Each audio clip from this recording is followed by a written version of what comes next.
C'était au nom de Jésus. Mon proche, j'ai passé une semaine qui est richement bénie.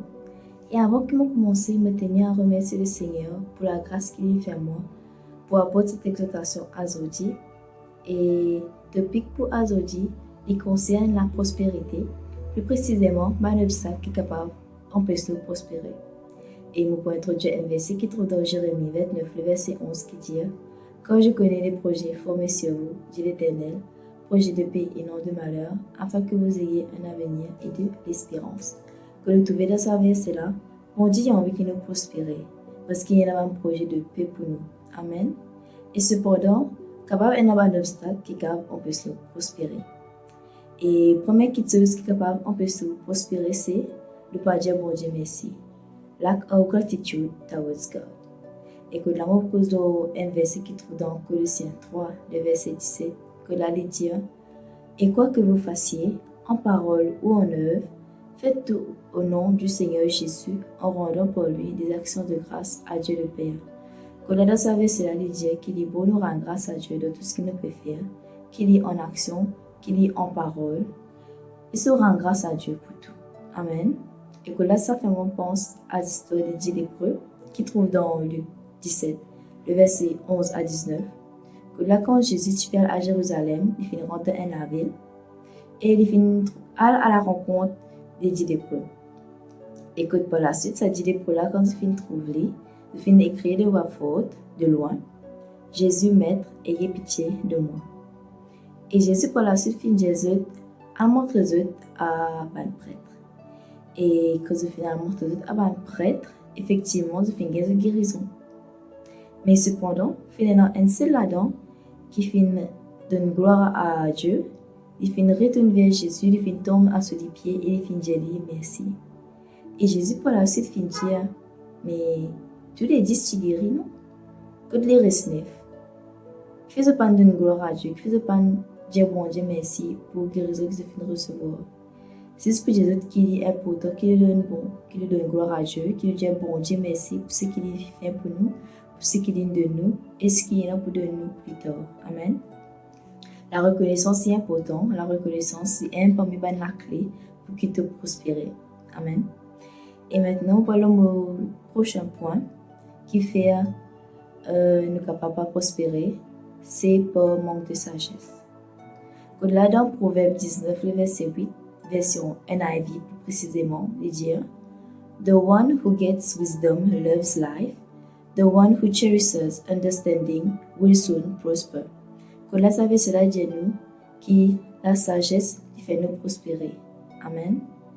Et ça fait mon pense l'histoire de Salomon. Il trouve dans 1 roi 3, le verset 5 à 12, que là, bon Dieu finit apparaître à Salomon dans son rêve. Et il finit de dire, dis-moi ce qui te l'est beaucoup de toi. Et que là, Salomon, pour la suite, finit de dire, te faire du bien à mon papa et te faire aussi du bien. Moi, mon papa mérite pour être dans sa trône, pour régner le peuple. Ce qui me demande tout simplement, c'est qu'il te demande la sagesse et la connaissance afin qu'il soit capable de juger le peuple. Et nous trouvons bon Dieu prend plaisir à ce que Salomon fait demander. Et il finit dire ce qu'il te demande, du bien. Je vous donne tout ce qui te demande moi. Je vous pose un temps puisque ça me donne toi, je doubler ta richesse. Que là, tu es tellement riche qui pas pour un quelqu'un après toi qui est plus riche et pas quelqu'un après toi qui est plus riche. Que là, nous trouvons que la sagesse lui amène aussi à la prospérité. Salomon, il finit demander la sagesse afin qu'il juge ce peuple parce qu'il connaît qui, sans la sagesse de Dieu, il va être capable de régner. Sans la sagesse de Dieu, il va être capable de juger ce peuple correctement. Et que là, bon Dieu prend plaisir là-dedans et qu'il n'est pas fini juste faire prospérer dans sa connaissance, mais il finit aussi prospérer dans diverses choses, dans divers domaines. Amen. C'est pour dire que la sagesse est très importante dans la vie. La sagesse de Dieu et la connaissance de Dieu est très importante dans la vie. Si nous prenons la sagesse, c'est difficile pour nous prospérer. Amen. Alors, quand vous priez pour demander à Dieu la sagesse. Amen. Et aussi, un autre point qui est un facteur que là ne pas qu'à prospérer, c'est le péché. Au-delà, dans Psaume, le chapitre 1er, on peut lire verset 1er à 3, que lui dire heureux l'homme qui ne marche pas selon les conseils des méchants, qui ne s'arrête pas sur la voie des pécheurs et qui ne s'assied pas en compagnie de moqueurs. Verset 2. Mais qui trouve son plaisir dans la loi de l'Éternel et qui la médite jour et nuit. Et verset 3.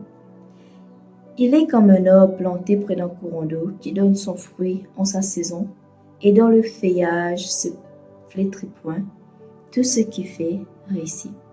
Kodada savait cela de dire qui l'homme est heureux s'il n'est pas moche selon les conseils des méchants, s'il n'est pas suivre la voie des pécheurs et qu'il n'est pas assis en compagnie des moqueurs. Et ce qui me content, c'est dans le verset 2, il trouve ce plaisir dans la loi de l'Éternel. Kodada n'est pas suivre la voie du péché, mais la voie de l'Éternel et qui lui médite ce parole jour et nuit.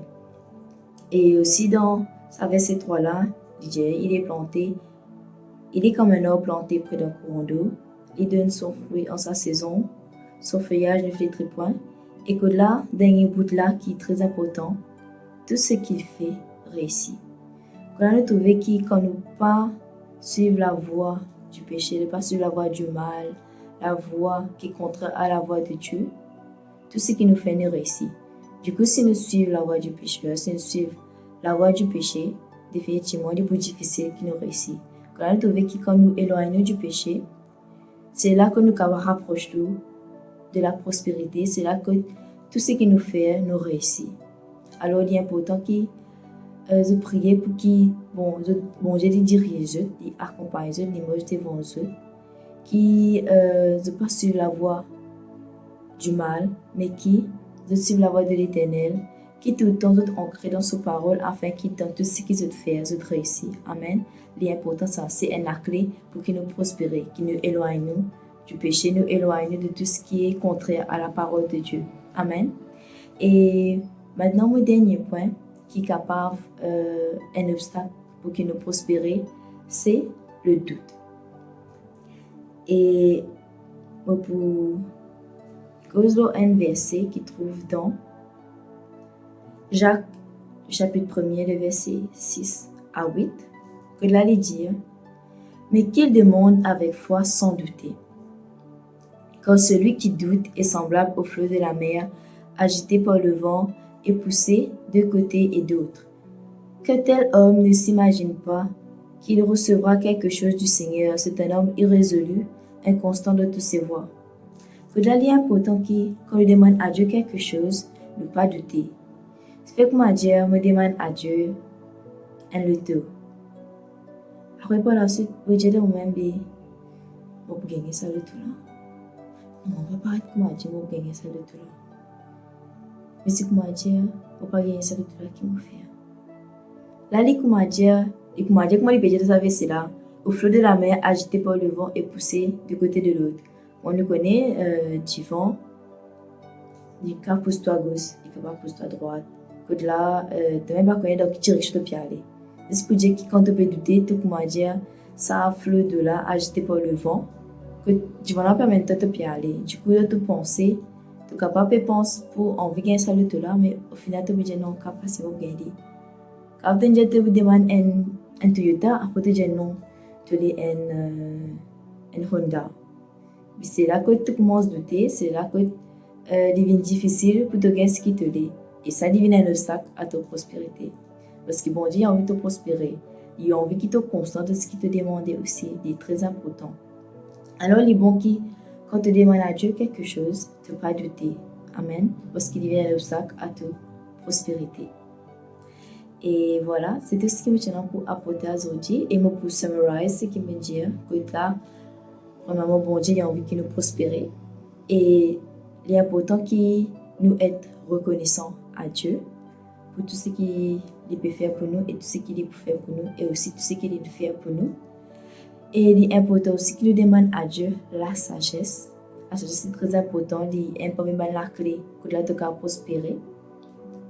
Et il est important aussi qu'il nous éloigne du péché, que là c'est ça qui peut faire de ce qui nous réussit, de tout ce qu'il nous peut faire. Et dernier point aussi, les bons qui ne pas douter.